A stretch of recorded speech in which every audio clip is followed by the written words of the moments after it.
Mainstream sources claim that most Southern Cushites are extinct, but this could not be an accurate assumption based on recent studies.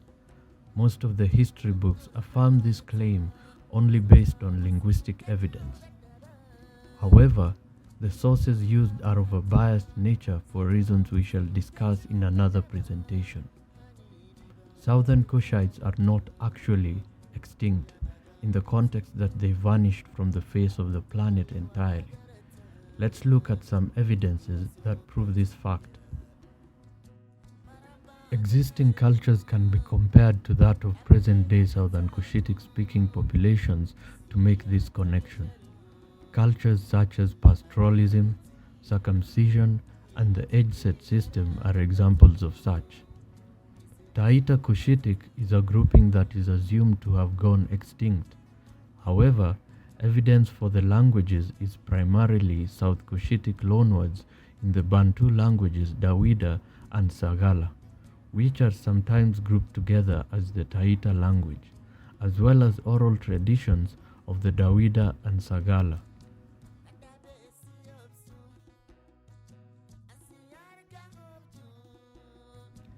The prevalence of Southern Cushitic culture among these communities suggests that this culture had greater dominance than suggested in mainstream history narratives.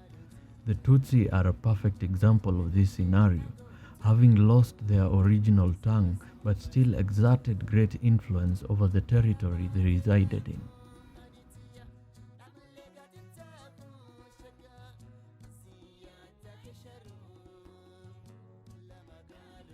A Y chromosome study by Wood, 2005, tested various sub-Saharan populations, including 26 Maasai males from Kenya, for paternal lineages.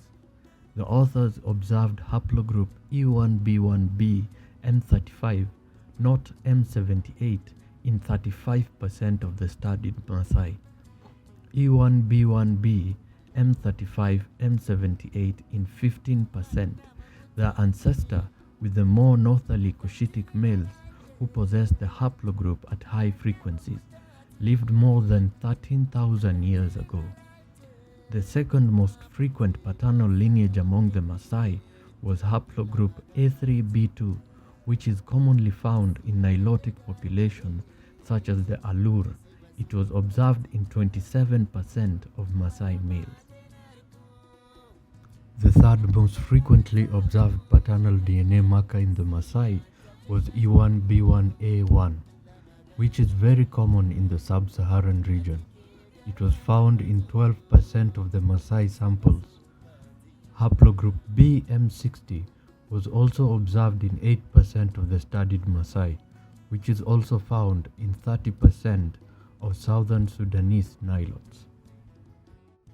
The same genetic study was done among the Kalenjin-speaking Datoga pastoralists, where the paternal Y-DNA marker E1b1b was found in frequencies of up to 65% of the samples collected, showing a significant gene flow from ancient Cushitic males among the tribe.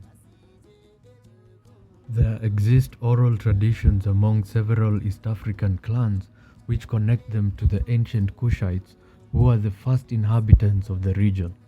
Some, like the Kalenjin, point out a story of origin from Misr, where they were the military class of that ancient civilization.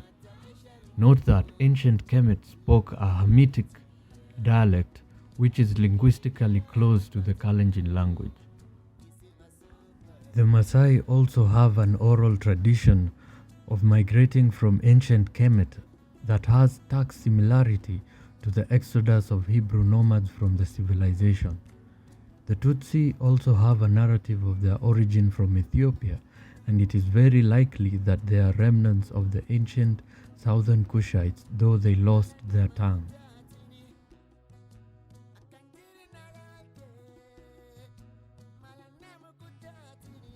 To sum up, it is inaccurate to assume the entire extinction of Southern Cushites in regions such as Kenya, Tanzania, and Uganda. Their culture is still dominant, pointing out that they had greater influence than suggested in mainstream history. It is very crucial to also include this culture as endangered for the sole purpose of preserving its existence lest it is forgotten.